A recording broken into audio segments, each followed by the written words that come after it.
नमस्कार सर। नमस्कार सर साहब जी। क्या शुभ नाम है जी आप जी का? ईश्वर गुरुदेव की जय। मेरा नाम प्रदीप दास, गांव सौरा, तहसील लठेर, जिला भिंड, मध्य प्रदेश से आया हूं। सर क्या काम करते हैं आप? मैं इस समय वर्तमान में मध्य प्रदेश के अंतर्गत ही अध्यापक हूं, गवर्नमेंट माध्यमिक विद्यालय सौरा का, जो कि सौरा के अंतर्गत ही। वैसे शिक्षा के क्षेत्र में मैंने एमएससी फिजिक्स की हुई है और अभी वर्तमान में अध्यापक का कार्य कर रहा हूँ। सर परम संत सतगुरु रामपाल जी महाराज की शरण माने से पहले आप कौन सी भक्ति करते थे? परम संत सतगुरु रामपाल जी महाराज की शरण में आने से पहले जी मैं क्या बताऊं, अनजाने में ऐसी मनमाने आचरण किया करता था। जो घरेलू पूजाएं हुआ करती थी उन सभी में हिस्सेदारी रहती थी। जैसे किसी मंदिर में जाना, पितरों का तर्पण करना, अन्य किसी का भी प्रसाद चढ़ाना, और इस तरीके से जाते थे। साथ ही साथ मेरे मन में कुछ ऐसी आकांक्षा रहती थी, इसलिए मैं शंकर भगवान की थोड़ी सी पूजा घर पे अगरबत्ती लगा करके किया करता था। और गांव में एक मंदिर था, उससे भी जाया करता था। साथ ही साथ गांव में एक मंदिर है हनुमान जी का, वहाँ पर प्रति मंगलवार को सप्ताह का जो दिन होता है उसमें वहाँ पर रामधुन हुआ करती थी। तो उस रामधुन में मैं थोड़ा अच्छी तरीके से हिस्सा लेता था, प्रसाद वगैरह भी चढ़ाता था, और भी गांव के बच्चे जो आया जाया करते थे।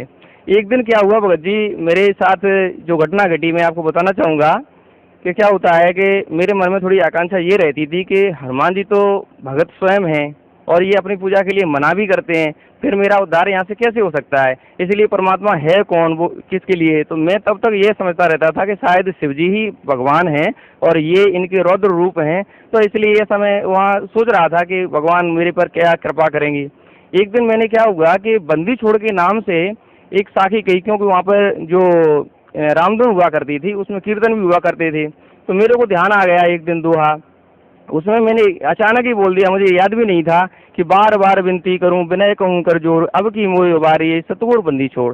तो बंदी छोड़ ने मेरे हृदय की वह पुकार सुन ली, और उसी रात में मेरे को क्या है कि सपना दिया। उस सपने के बारे में क्या स्थिति बनती है कि मैं जिस हनुमान जी के मंदिर पर जाता था, उस हनुमान जी के मंदिर से रात में मेरे को मंदिर दिखा, और वहाँ हनुमान जी के मंदिर से एक मूर्ति कट होती है, कट होकर के मेरे हृदय में समा जाती है, और साथ ही साथ हम ऊपर उड़ चले जाते हैं।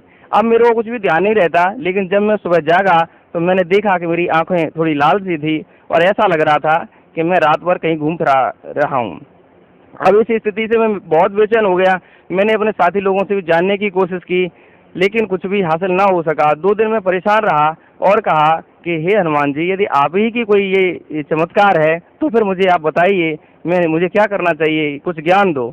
लेकिन ऐसा करने के लिए हनुमान जी ने तो कुछ भी नहीं कहा, लेकिन बंदी छोड़ जो मैं साखी लगा बैठा था, इसलिए परमात्मा ने मेरे पास एक भगत जी को भेजा, और वह हमारे पड़ोसी गांव से विनोद दास जी जो हैं वो ज्ञान गंगा की किताब लेकर के आए। तो ज्ञान गंगा की किताब लेकर के आए और वो किताब उन्होंने थोड़े सहमाते हुए दी। तो मैंने देखा कि आखिरकार ये ऐसी क्या खास बात है कि आप थोड़ा ऐसा ये संकोच कर रहे हो। तो उन्होंने कहा भगत जी बात कुछ ऐसी ही है, क्योंकि इस किताब को मैं जिसको देता हूँ तो वो लेने में भी संकोच करता है, और ले भी लेता है तो 1 या 2 दिन के बाद वापस भी कर देता है। तो मैंने कहा ये ऐसी बात है तो मैं जरूर पढ़ूंगा इसको। तो ऐसा करने के लिए मैंने उस किताब को पढ़ा। साथ ही साथ भगत जी ने मोबाइल चालू कर दिया, वहाँ परमात्मा का सत्संग चालू कर दिया था। सत्संग चालू कर दिया तो मुझे सत्संग में थोड़ा सा ध्यान आने लगा, और इस कारण से मैंने ये कहा कि मैं इतनी देर में अभी सारे सत्संग सुन तो नहीं सकता हूँ, लेकिन मेरे मोबाइल में इनको फीड कर दो। तो उन्होंने ये काम भी चालू कर दिया, ब्लूटूथ के माध्यम से मेरे मोबाइल में सत्संग उन्होंने डालने चालू कर दिए, और मैं थोड़ी थोड़ी किताब को देखता रहा। तो इस तरीके से जब वो गए तो मैंने कहा कि देखेंगे वो किताब को पढ़ करके इसमें जो कुछ भी होगा। तो इस तरीके से उन्होंने कहा कि हाँ वैसे एक बार आश्रम में चलो तो सब बात समझ में आ जाएगी, भक्ति के लिए ऐसा ही बात है। मैंने उनसे जो प्रश्न किए थे, जैसे शरीर का आत्मज्ञान है, कमल कैसे होते हैं, भगवान की भक्ति कैसे करनी चाहिए, क्योंकि इससे पहले मैं थोड़ा शारीरिक स्वस्थ रहने के लिए योग का अभ्यास भी करता था, तो इस संबंध में भी मैंने उनसे पूछताछ की। लेकिन उन्होंने ये कहा कि सारी बातें वो तो आश्रम में आप जाओ तभी क्लियर होंगी। तो मैंने फिर किताब का अध्ययन पढ़ना चालू कर दिया। जैसे जैसे मैंने किताब पढ़ी तो सृष्टि रचना के अंतर्गत जब मैंने देखा तो ऐसा लगा, अटपटा लगा कि आखिरकार ये कैसे हो सकता है। मैंने कभी सुना ही नहीं था ऐसा कि परमेश्वर कबीर जी हो सकते हैं, या इस तरीके से इन्होंने रचना जो की है संसार की। तो फिर उसमें मन लगने लगा, और 2 या 3 दिन के बाद मैंने ये देखा, फैसला कर लिया कि मुझे तो आश्रम में जाना ही पड़ेगा। तब मैंने देखा कि ये तो आश्रम में जाना पड़ेगा, फिर उसमें ज्ञान गंगा में 21 नियम भी दिए हुए थे। तो उन नियमों को देख करके मेरे मन में थोड़ी सी आशंका हुई कि मैं ये नियम कैसे पाल पाऊंगा, क्योंकि अब बाकी के सभी भगवान की भक्ति हमें करनी नहीं है वहाँ से, और गुरु जी जो बता रहे हैं कि किसी मंदिर में भी नहीं जाओगे। तो इस कारण से मैंने ये कहा भगत जी से कि ऐसा वहाँ पर देखने से क्या और भक्ति करने से ऐसी बात बन सकती है कि मैं मंदिर पे भी जाता रहूँ और भक्ति भी करता रहूँ। तो उन्होंने कहा ये भी गुरु जी ही बताएंगे, मैं कुछ नहीं कह सकता। तो इस संबंध में मैंने कहा चलो ठीक है। साथ ही साथ मेरे क्या है कि मेरी भक्तिमती जो थी उसको एक विस्फेल की तबीयत खराब रहती थी, उसके स्तन में एक गांठ थी जिसके लिए मैं 2 बार ऑपरेशन भी करा लिया था डॉक्टरों से, लेकिन फिर भी वो ठीक नहीं हो पा रही थी। तब पता चला कि ये तो कहीं किसी प्रेत बाधा का शिकार है। तो मैंने झाड़ फूक भी उसकी करवाई। झाड़ फूक करवाते करवाते मुझे करीबन 2 वर्ष हो गए, लेकिन उसको जो वो रोग था ठीक नहीं हो पाया और दिक्कत होती थी कि मैं बार बार जाता था, परेशान होता था। इसी दौरान ये बात मैंने भगत जी से कही कि अब ये बात ये हो रही है कि आध्यात्मिक क्षेत्र में मैं आश्रम में भी जाना चाहता हूँ और इसमें तो पूजाओं के लिए सख्त मना है, और जब उसको यदि हम ऐसा नहीं करवाएंगे तो वो ठीक नहीं हो सकती किसी भी कीमत पे, तो क्या इसका समाधान होगा। तो उनने कहा ये भी गुरु जी ही बताएंगे। तो इस कारण से जब ये बात आई कि गुरु जी ही बताएंगे तो मैंने कहा सभी को ले चलते हैं। मैंने भक्तिमती को भी नहीं बताया, 2 बच्चे भी हैं मेरे, तो उनको भी मैंने नहीं बताया, और ये कहा आज चलो तुम्हें घुमाने के लिए ले चलते हैं। और इस तरीके से बंदी छोड़ सतगुरु रामपाल जी महाराज ने हमारे ऊपर दया की। पिछली वर्ष 31 अगस्त 2012 को मुझे नामदान के रूप में परमात्मा की शरण मिल गई। सर, परम संत सतगुरु रामपाल जी महाराज से नाम उपदेश लेने के बाद आपको क्या लाभ मिला?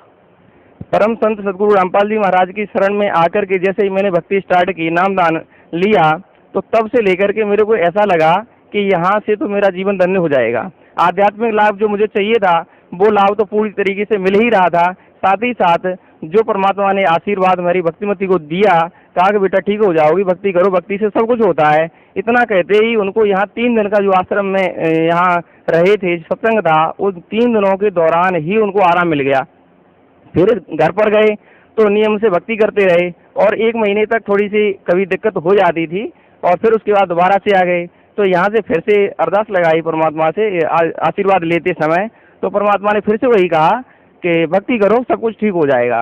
और इस तरीके से फिर दोबारा से तीसरी बार आए तो बिल्कुल ठीक है, कोई दिक्कत ही नहीं है। और साथ ही साथ मेरे को भी शारीरिक तरीके से पहले तो मैं नहीं समझता था कि कोई कष्ट है, लेकिन कष्ट क्या था कि मेरी हथेलियों में भगत जी यहाँ से त्वचा छिल जाया करती थी, जिससे कि कपड़े जैसे धोना, साबुन का यूज़ करना ये मेरे से बनता नहीं था और थोड़ा कष्ट होता था।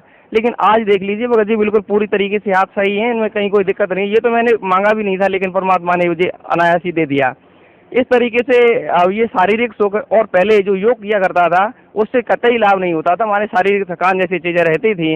लेकिन आज ये देखा जाए कि मैं योग बंद कर दिया है, कतई योग करता नहीं हूँ, लेकिन जो शारीरिक फुर्ती है मालिक की दया से उससे कहीं बेहतर होती है। सर, भक्त समाज को क्या संदेश देना चाहते हैं आप? भक्त समाज से मैं यही कहना चाहूँगा कि जो अपनी ज्ञानेंद्रियाँ दी हैं भाई इनका प्रयोग करिए। आज संसार में देखें तो नकली संतों की बाढ़ आई हुई है, वह ठगी में ठगे चले जा रहे हैं, और इस तरीके से देखें तो भक्त समाज का जीवन तो उन्होंने लूट ही लिया है, और यदि हम लुटते ही रहेंगे तो फिर संभलेंगे कब।